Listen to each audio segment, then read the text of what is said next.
mantuku bocah bagus, mantuku wong Sigit. Nami kula Karna sanes Sigit. Bose lho bose. Bose opo iki? Karna. Mara gage gatekno kandhaku. Kowe wis tak wenehi kanikmatan ning donya sing ora ana timbange, ya kuwi wujude wong wadon utawa bojo anakku si Surti Kanthi. Neng donya ora ana kanikmatan sing ngungkuli kejaba kanikmatan bojo anakku wadon si Surti Kanthi sing wis ndak paringake marang kowe ya.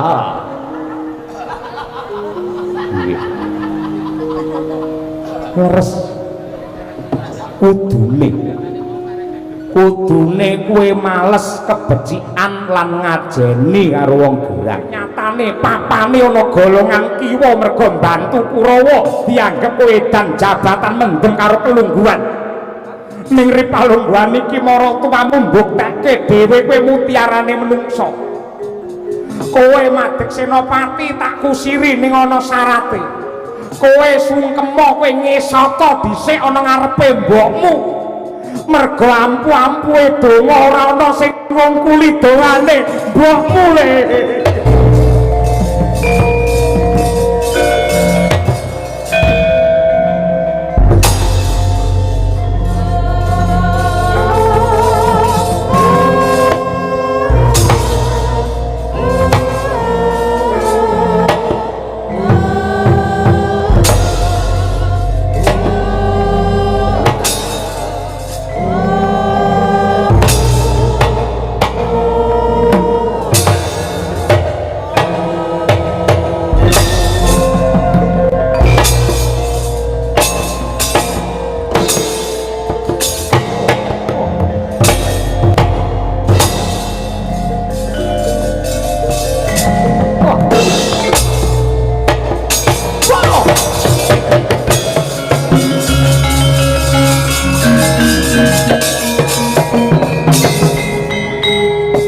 Rahina semu bangwang haruna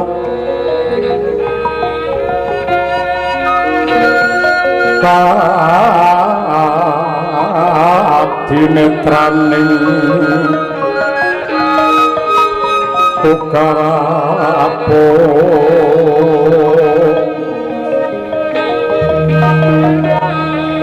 sabdaning kukila ring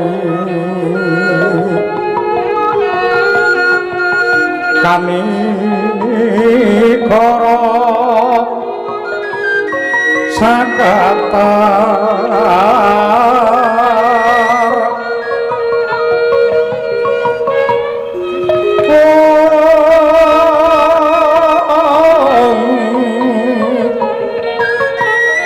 kinedunganing kong ler wusing wini panco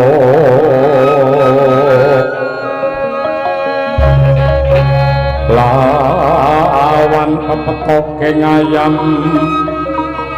wono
Sigit Basukarna. Apa to sebabe sakjroning Bratayuda iki? Sakjroning Bratayuda ingkang bakal kawiwitan iki pun Kakang nemoni kelawan Siadi. Yektine mung bakal miterang sing kanthi gamblang. Yen perang gedhe iki dumadi Siadi bakal manggolong karo adimu Pandhawa apa nyengkuyung marang Duryudana.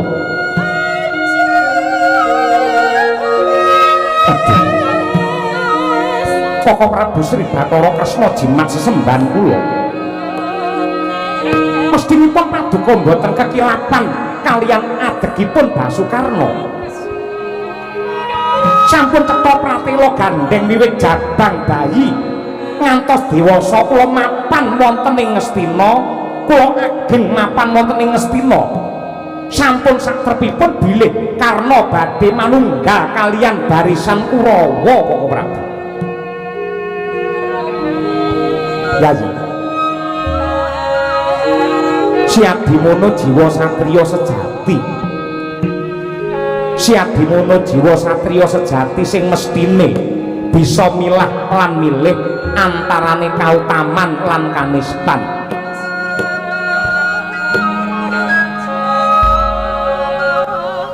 Lan wis cetha lamun ta Duryudana sakurawane kuwi kedunge kamurkan lan kanistan. Ya gene kok bakal nduk dilani. Apa mergo Duryudana sing mulyake Karna biyen kowe mung wong keserakat anak kusir banjur dening Duryudana diangkat derajate dadi ratu Ngawangga. Apa kuwi dasarmu Karna? Aduh. Nuwun sewu Koko Prabu. Bab menika babar pisan mboten abet salebeting manah kula. Kula mboten rumaos kepotangan budi karana kamulyan ingkang dipun paringaken dening Yayi Duryudana dhateng kula sampun kula tebus kanthi setya bekti dumateng Ratu Ngastina. Tegesipun hak lan kewajiban ingkang kula tindakaken sampun timbang. Karna wong kuwi yen kulina kumpul karo wong elek, wong kuwi yen kulina kumpul karo wong elek suwe-suwe bakale kecipratan dosa. Menawi kempalipun kaliyan tiyang sae lajeng ketularan dados tiyang sae menika nama lumrah boten nggunaken. Nanging yen kumpule karo wong elek, kumpule karo wong dosa, nanging pakartine tetep apik, malah gelem ngelekake wong elek supaya dadi wong apik, niku malah mutiarane menungso Koko Prabu.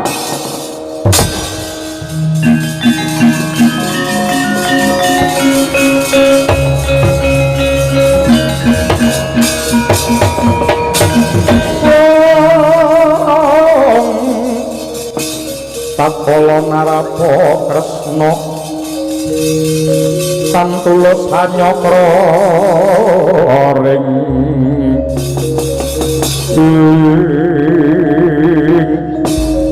Karna.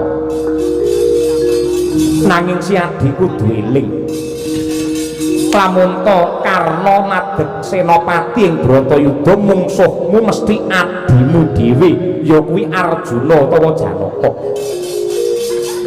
Mendah kaya apa remuke penggalihe Ibu Kunti yen ngerti anak-anake padha peperangan.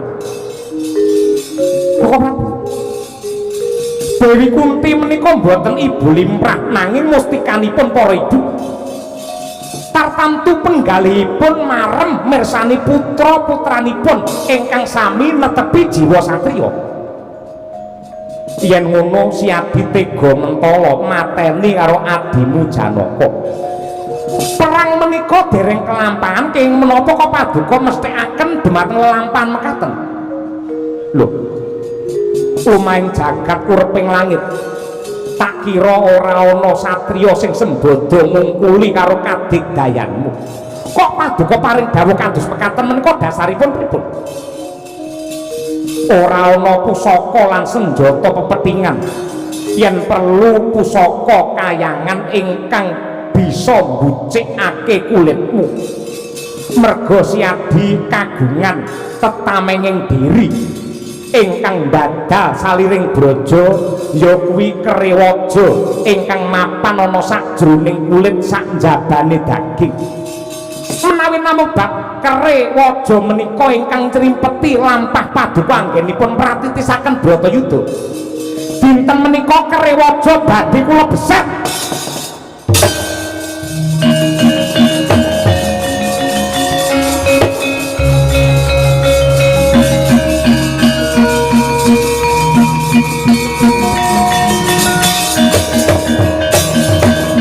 turun telang para kingkin lir manguswa kang layon pengilang memanise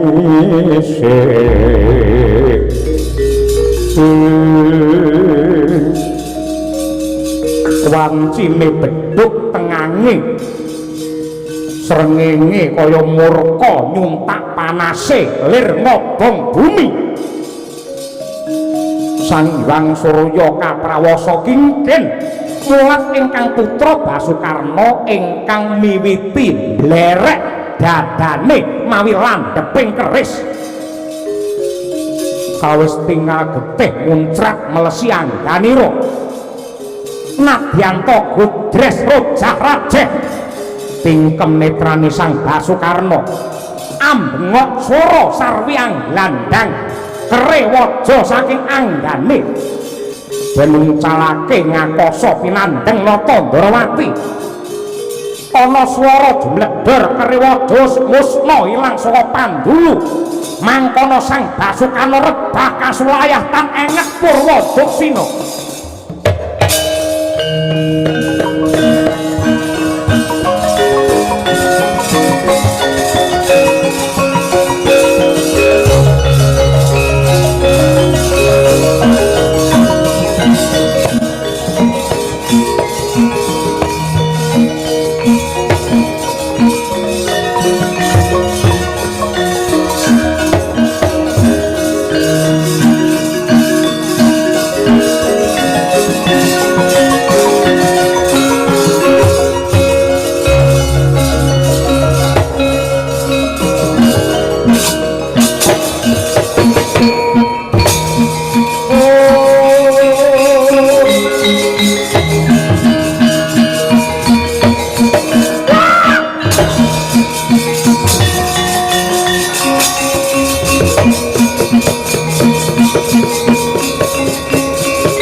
paduka lak sampun marem kula mboten duwe napa-napa sampeyan seneng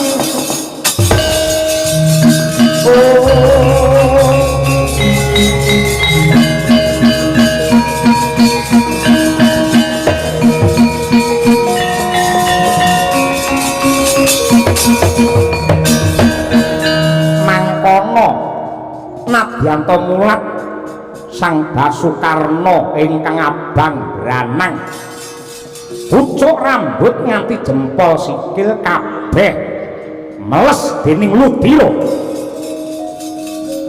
satemah ambruk tanenget Purwadaksina tanggap sasmita nata Ndrawati mangkono ya den Sidikara pinandheng wani satemah palaya jati jati temah mulya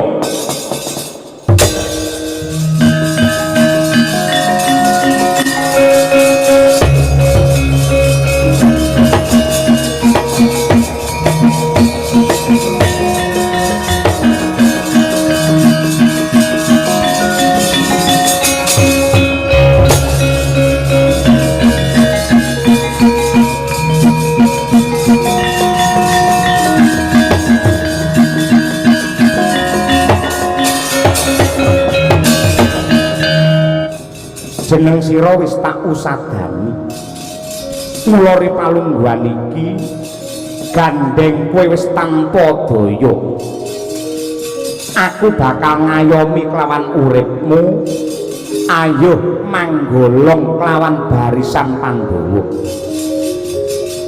Ayo manunggal kelawan dulurmu Pandhawa, mendah kaya apa mareme mbokmu.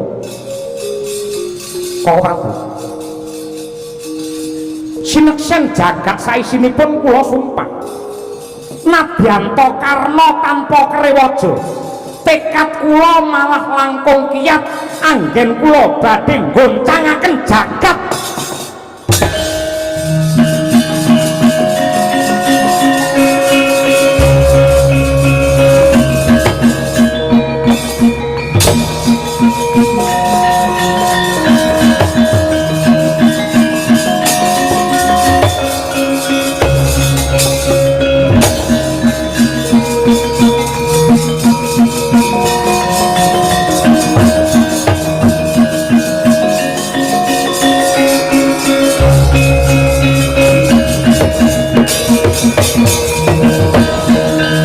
Yudha hiles mangsa kala mapan wonten madyaning Tegal Kurusetra wis kathah para senopati ingkang gugur wonten madyaning pabaratan.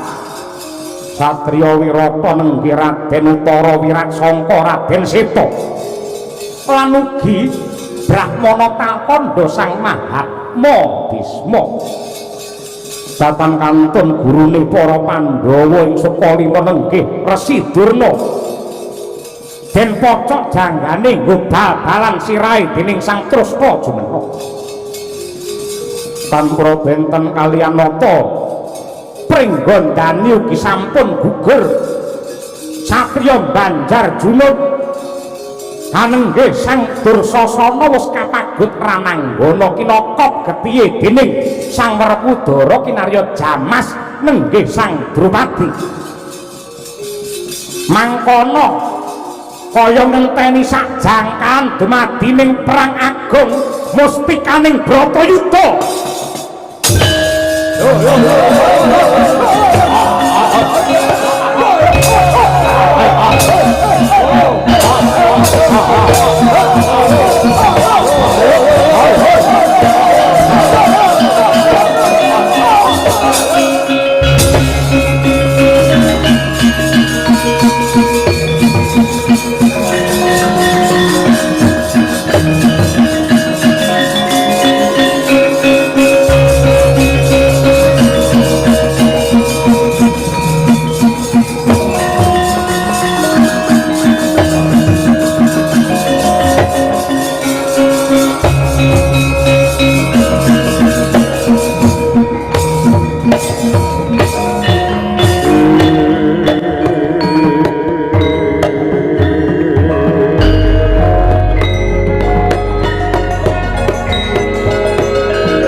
Ingkang Rama Mandaraka kula pun saya pati ngertos kaliyan watakipun para Pandhawa. Para Pandhawa menika hambekipun suci lan luhur, jiwanipun tanpa beda kaliyan segara tegese sugih pangapura. Bratayuda nembe lumampah dinten kaping 13 panrandene sampun dada remuk bubuk barisan saking negari Ngastina. Pramila menawi jengandika kepareng dhaharatur kula monggo dipun siget Bratayuda kemawon masrahaken negari Ngastina menika dhumateng para Pandhawa mangke jengandika tetep kula mulyakaken kaliyan anak kula wadon Banowati mapan wonten ing negari Mandaraka paduka dados Ratu Mandaraka kula tak trima dados pendeta kemawon kula tak mangasrama kemawon minggah wonten ing gunung awit ingkang Rama ngibaratipun srengenge menika sampun mentiyung wonten ing jagat kilen tinimbang nutukne Bratayuda nyabrang getih peperangan sing nyatane ora ana enteke kados mekaten sing menang ya tetep dadi pindhang sing kalah dadi batang nggih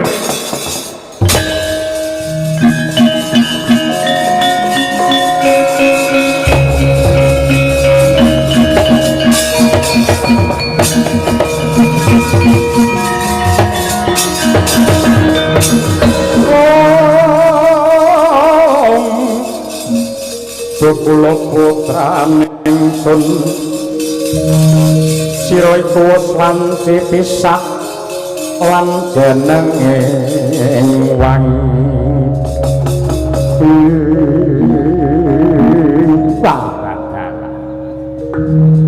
mantuku bocah bagus mantuku wong asigit nami kula Karna sanes sigit Gusti lho Gusti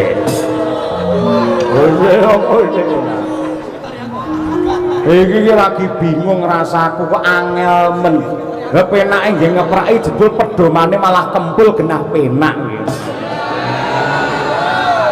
ora sore-sore mau ngun mangun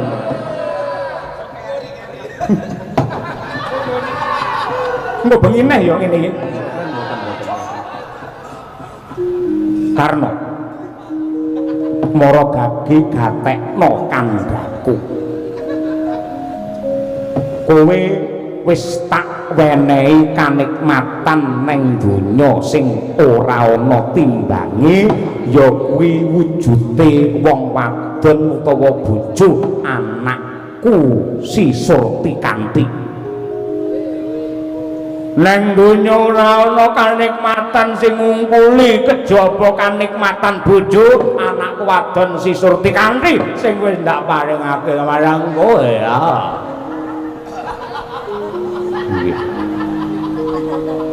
Leres kudune kowe males kebecikan lan ngajeni karo wong gerang ning marambah makaping-kaping tembungmu aga sugal matoni karo wong gerang kowe dadi mantu urung nate munjung apa-apa karo aku Duryudana Baladewa saben bodho nggawa rena-rena kowe nggawa kongwan ning isine jebul peyek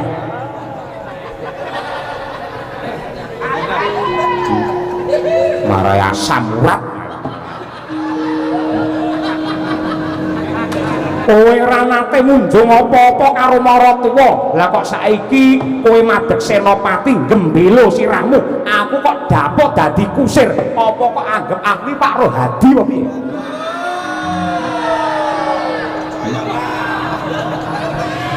jane utekmu kena nggo mikir apa ora aku iki Maratuwamu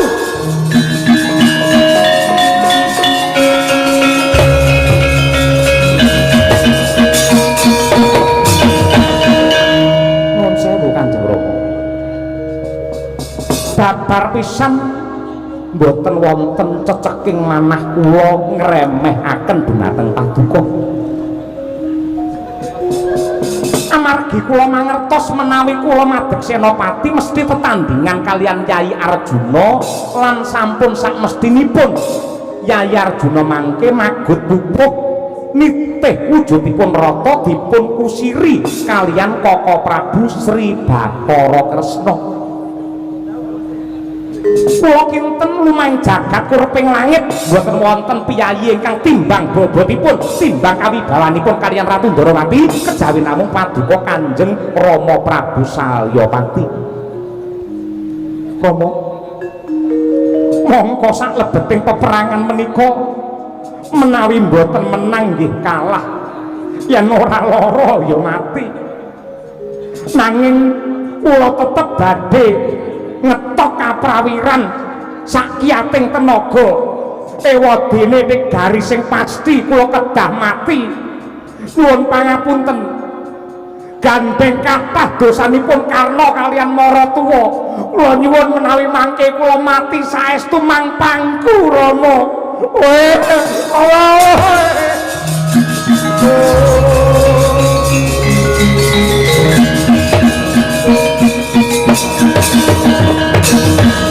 apa mirahing sun prihatin mas pogong mijil tuhu tahatan pokaryo wah karno seklimah ucapmu parandene mentes lan pantes dirumokake iya nadyan to akeh sing ngarani lamun to kowe iki anak Kunti sing nyatane papane ana golongan kiwa mergo mbantu Kurawa dianggep edan jabatan mendem karo kelungguhan ning ripalungguhan iki maratuwamu mbuktekke dhewe kowe mutiarane menungso kowe madhek senopati tak kusiri ning ana syarate kowe sungkema kowe ngesata dhisik ana ngarepe mbokmu mergo ampu-ampuhe donga ora ana sing ngungkuli dongane mbokmu le sungkema kono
medhut kandel bawa den sepi mampri pinggiring kali ganggo barang dene ana putri kang wis lalu yuswa ingkang tapa yoga brata ing kono hanenggih Dewi Kunti Talibrata ya sang ratu jimat wiwit gagar wigara lampah duta minangka cundhakane putra Pandhawa mring Astina saya ngrantes penggalian nalika napakake suku ing kraton Ngastina biyen hang lirik ngiwonengen datan manggihake katresnane nenggih sang putra ngarep Basukarna nalika jengkar saking Ngastina sang prita datan tempal kalian putra Pandhawa parandene malah semedi ana pinggiring kali Gangga hanawangsa mringrang manon sesuci diri nyiksa raga mulya jiwa kinarya nebus dosa nalika mbuang bayi ingkang tanpa luput Putra ora kapan sang ayu tupi mulat wawayangan ingkang sinorot dening rembulan saya cetha saya ngeglo nenggih mutiaraning rasa sang Basukarna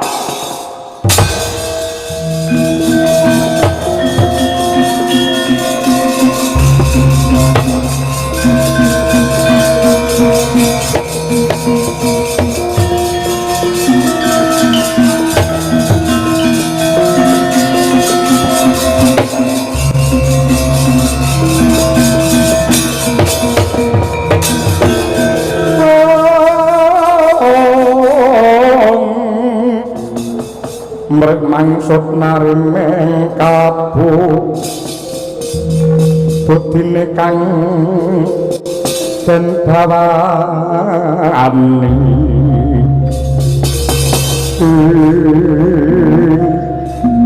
kula nuwun sewu kula ingkang sowan wonten ngarsa paduka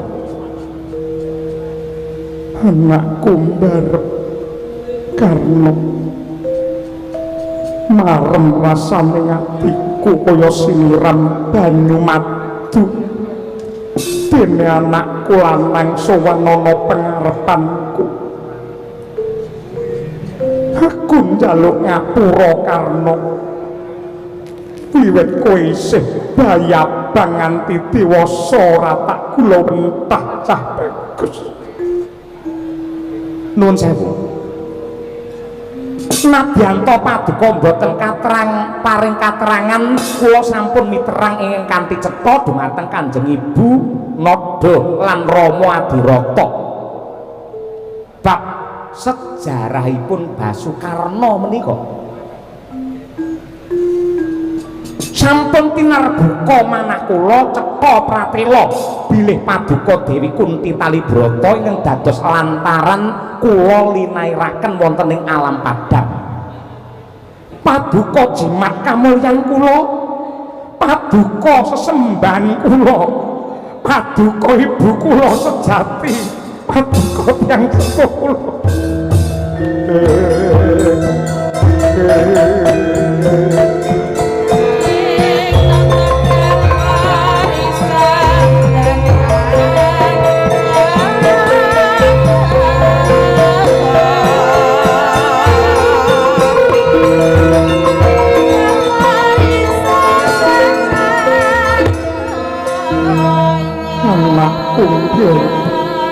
Basukarna pancen bener kepara nyata kowe anakku lanang kowe mutiarane muridku cah bagus inggih Ibu Anggen kula sowan wonten ngarsa paduka kula namung badhe nyuwun pangestu lan panjurung karena badhe nyuwun pangestu sarta panjurung ingkang putra badhe netepi jiwaning Senopati kula badhe tetandingan kalian adi kula panengah Pandhawa pun Arjuna karena mestine kowe ngerti lamun Kacanaka ngadimu ya kene kowe bakal mentala nyikara marang sedulurmu dhewe. Ibu ing palagan Bratayuda ngantawisipun kula kalian Yayi Permadi menika satriya. Kula kalian Janaka menika satriya ingkang anggadhahi jejibahan ngrukepi jiwaning senopati. Kejawi saking menika tiyang sak jagad sampun keberbeken kalian kaprawiranipun Yayi Parto lan kula kinten kridanipun Yayi Arjuna badhe sembada nglumbungaken sirah kula karna kowe omong apa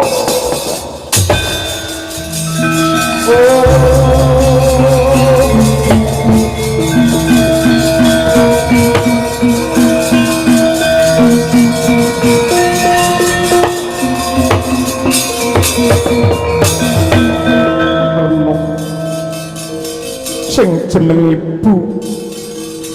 jeneng ibu bakal remuk-rempu batine yen meruh anake padha bengkerengan popongan maneh nganti ngarah marang pati. Aja anakku, aja kowe, mbokmu wae sing wis tuwa, aku wae sing mati. Ibu, menawi limrahipun ibu pirsa putranipun Bandayuda risak manahipun, nanging menawi paduka boten, paduka menika mustikanipun para putri. Paduka mustikaning para putri ingkang boten sulap mirsani dumateng eden-eden kadonyan. Ibu, anggen kula sowan mriki kula namung badhe nyuwun sih katresnan ingkang tulus. Gandeng wiwit bayabang ngantos diwasa kula dereng nate pikantuk panggulawentai sang ibu sejati. Mila dinten menika mugi wonten sih pilasa paduka nglelo-lelo nyuntak katresnan dumateng ingkang putra Karna, Ibu.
edan tangis banjir luh Dewi Kunti sigra angrangkul ingkang putra kinasih dan lelo kinekep-kekep kaya bayi ingkang nembe lahir. Sang Basukarna nadyanto satriya santosa lair batin parandene angguguk ngenyo nangis kaya bayi ditinggal mboke ning pasar. Mangkono sang ibu sigrang lukar mekutanira ingkang putra sirahe Basukarna den rebahaken ing pepangkon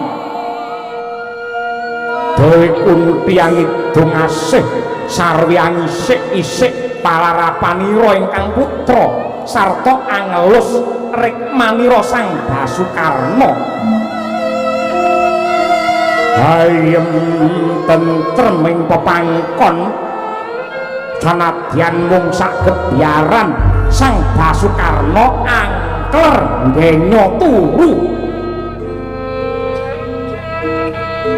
ucap dupi kapiyarsa jago kluruk hamelung-melung kaya hameling ring senopati yang kedah bergagah ing payudan grekah jengkirat sang Basukarna brabat manjing Tegal Kurusetra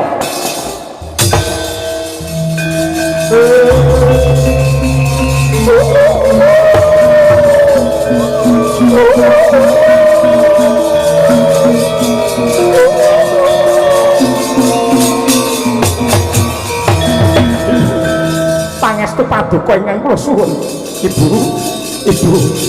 Ibu paduka kedah panjang yuswa paduka kedah seger kewarasan nyuwun pamit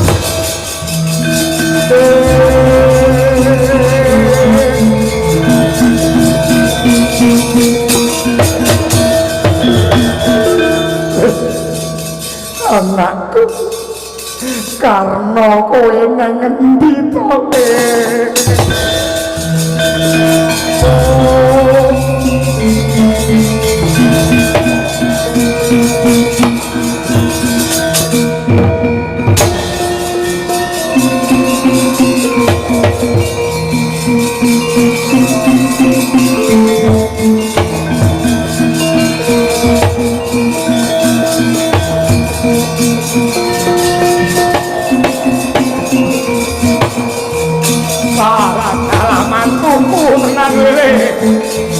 ayo kunggah jati surole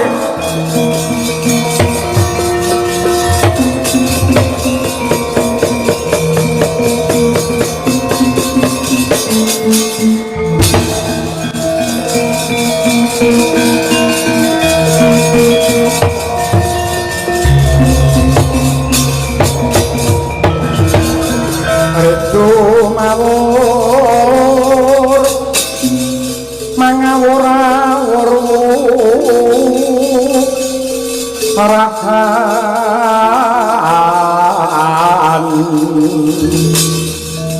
pengaraning jure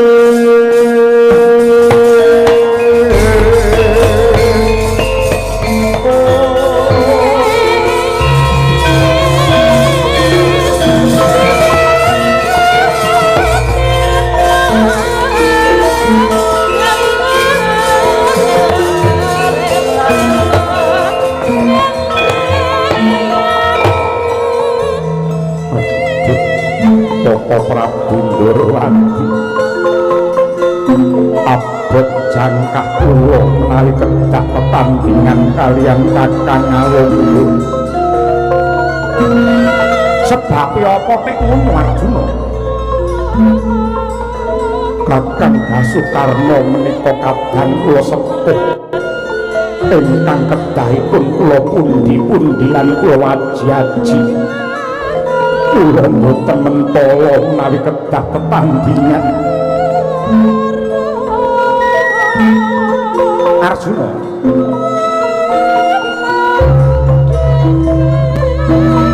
Para gage gatekno. Kala mangsane hukum kuwi ora bisa jejeg merga menungsa ingkang kajibak netepake pengadilan rasane isih kebondo dening katresnan lan uga paseduluran.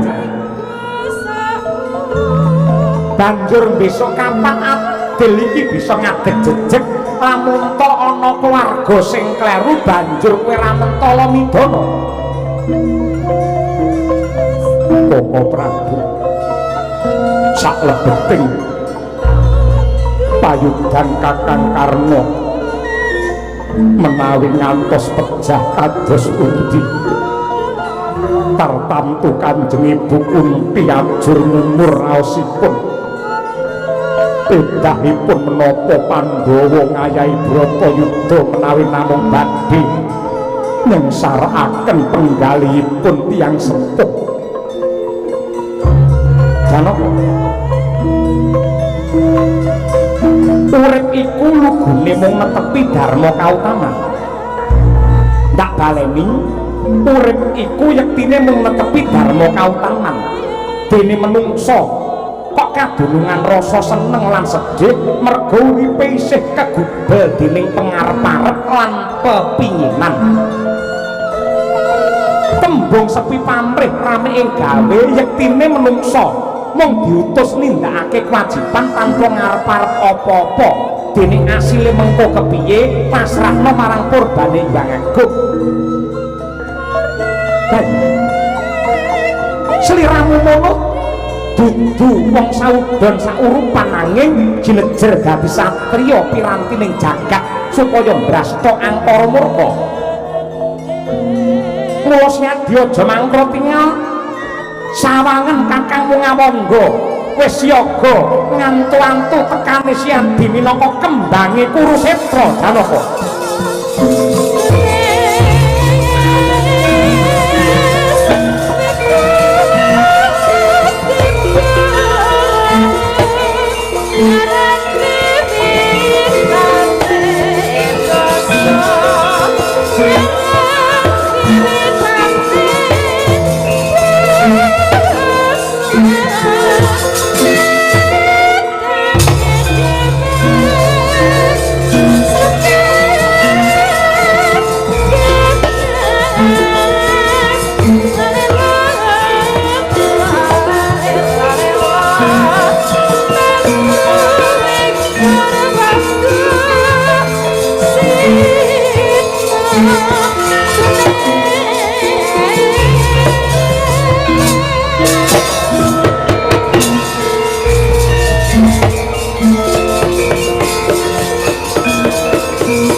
sarangnya gendreh memanis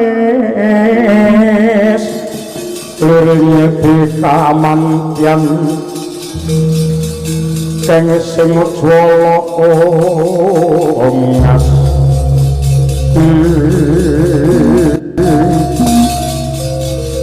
Koko Prabu sembah pangabekti kula mawan tuwa kunjuk Koko Prabu ngawunggu. Arjuna, Bratayuda iki dudu papane wong nandukake tata krama. Buangen rasa ewuh pekewuh ngadeka sing jejeg setepana jiwa prawira.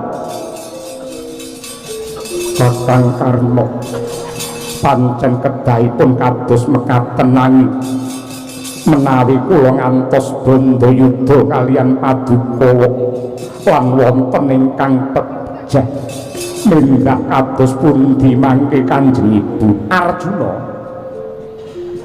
ibumu kae ibu sejati. Kowe aja mikir mbokmu.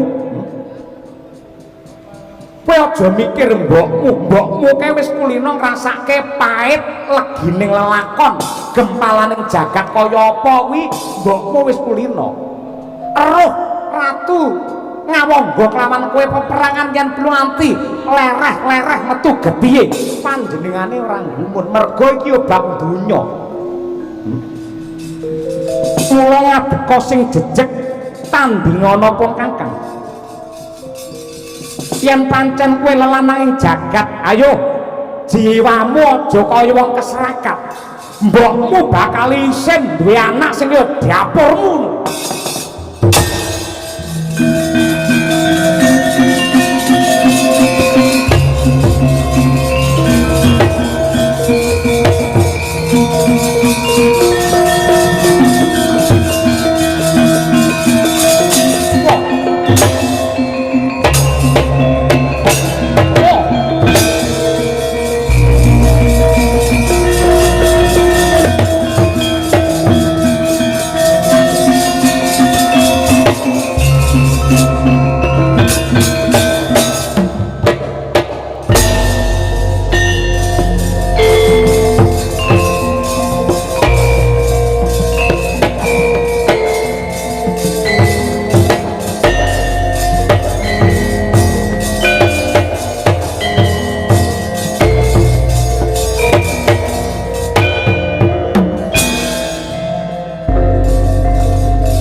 Senopati nek mbrangkang iki ngopo? Nuwun sewu. Lungsen kula kenging jemparing nganti brodol sak tekem. Lungsen ki apa? Lungsen menika rambut ingkang mapan wonten ing ngajeng.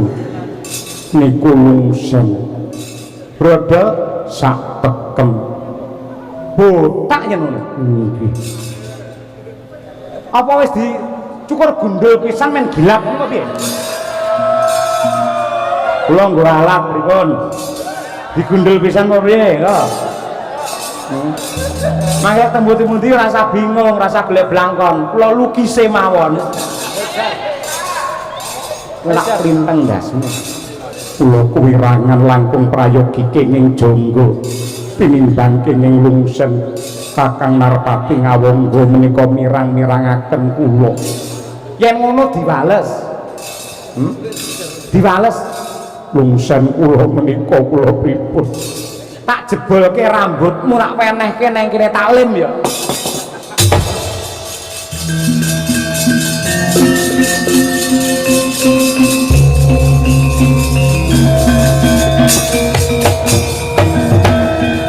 Wis kula.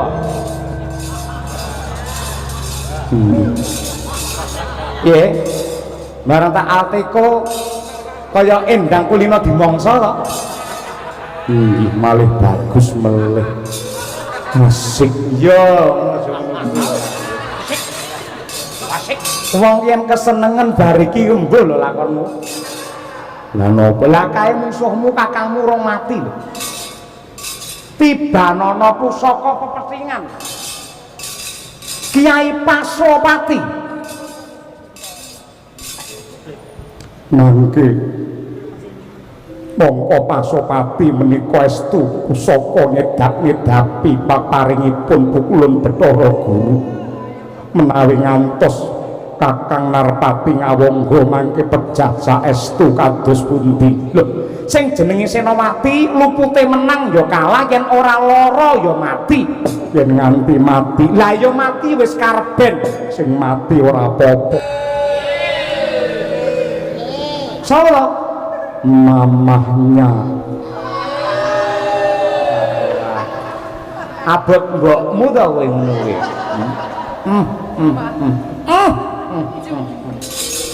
Ditibani jemparing, ayo. Mboten mentala.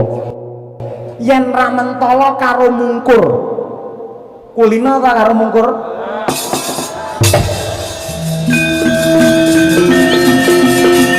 Yo.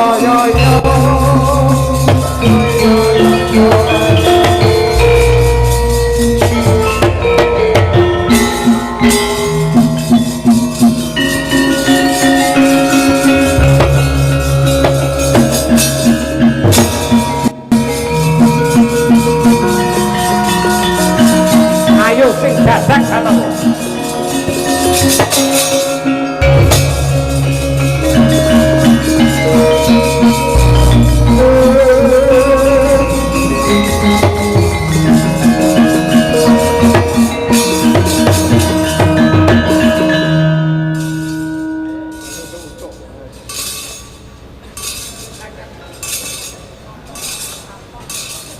seneng atimu marem rasamu kowe seneng iso ngedu anake wong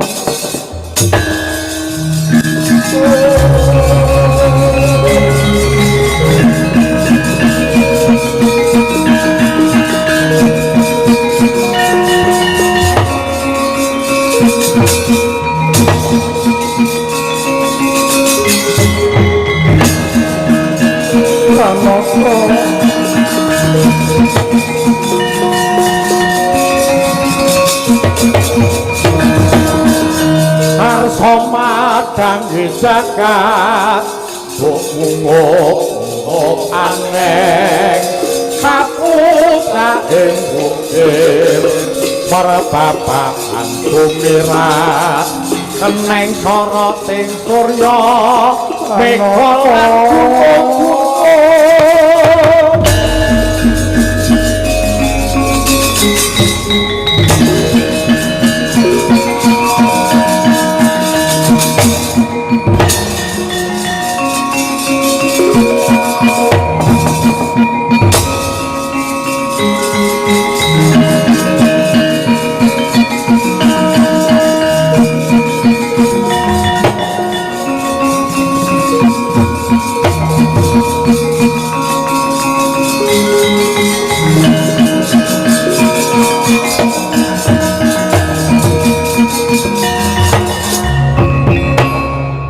karena anakku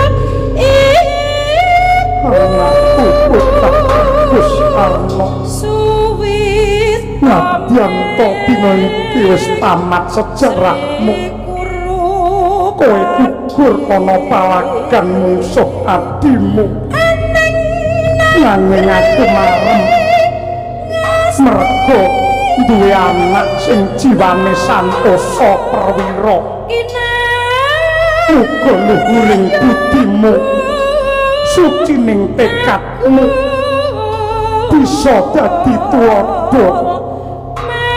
bisa dadi contoh